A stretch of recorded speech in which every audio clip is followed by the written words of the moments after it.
Hey everyone, and welcome to my Procreate demo for a quick hits double feature. So we've got two here. Let's start with the this one. This is a sketch that I found in an old sketchbook, and I thought it'd be fun to apply some colors to it. So I just threw it into Procreate by taking a photo of it and importing it in, and then I set it to the very top of my line stack, or excuse me, of my layer stack, and set it to multiply. You can see that I did paint out my thumb in the bottom right, or maybe I just sized it up so that my thumb wasn't there. But anyways, I basically just embraced the original line, so you got the light streaks going across it, and I just sort of kept them in there.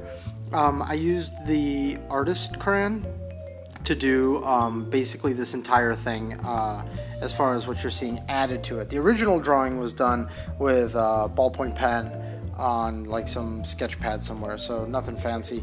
Actually nothing fancy across the whole thing. I basically just had some fun with it and kept it real simple. Here at the end you just see a bunch of smearing and stuff going on with my signature because I was trying to wrestle with the original art, but I got it where I needed to.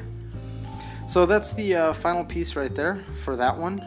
Again, kept it real simple and just sort of relaxed, I guess. So the next one was the same idea. I found this sketch in an old sketchbook. This was done in ballpoint pen also. And so I brought it in to Procreate in the same way. It's just a photograph, and I imported it into one of my normal canvases, which is 12" by 8" at 300 DPI, which is what you see here. I have this really slowed down so you can see everything, but you can see first I brought in the image, and the image was kind of a mess. I didn't really have anything that I could work with super great. So you can see the little repetitious almost waves to the left side of the sketch. That's because originally I was going to sort of cut it up and extend it and all that, but it was a mess. So I figured, screw that, I'll just cut out the head. Once I cut out the head, I decided to embrace the colors there. So instead of like normal, setting the lines to a multiply sort of on top of everything, I decided to set what I was painting with to a multiply and put that on top of the original colors from the original drawing. So this is all applied with the soft pastel, which is in the sketching section, I believe, of the Procreate brushes. And then the stuff here that's sort of like stronger rim light was just done with the fat pencil, which is what I normally draw with. So I thought it'd be kind of fun, like I was going in with like an opaque white or something close to white over it while after it was done being painted. So here I'm just putting in the rim light and then some of the shine on his glasses. Then I put in like another reflection on his glasses in a second. And I mean, this is a fairly basic piece. I wanted to try and keep both of these on the simple side so that I wasn't like constantly wrestling with it.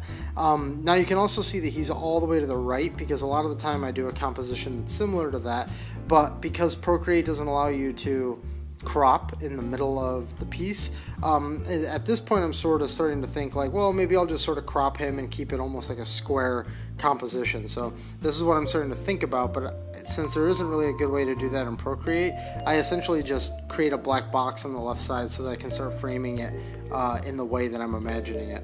Now, one thing that's really interesting about this is I painted this entire thing with the night mode turned on accident, so it was actually much yellower when I was working on it. And then at this point, I realized like, oh, I have that on, so I turned it off and see that it's all quite blue, and then I throw a yellow layer on top of the whole thing in order to tint it, which is what that last step was right there.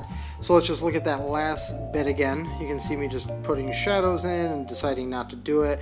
I put a simple border around the entire thing, and then I tint it yellow right there. And so I used that box later to basically just crop it in the iOS image viewer.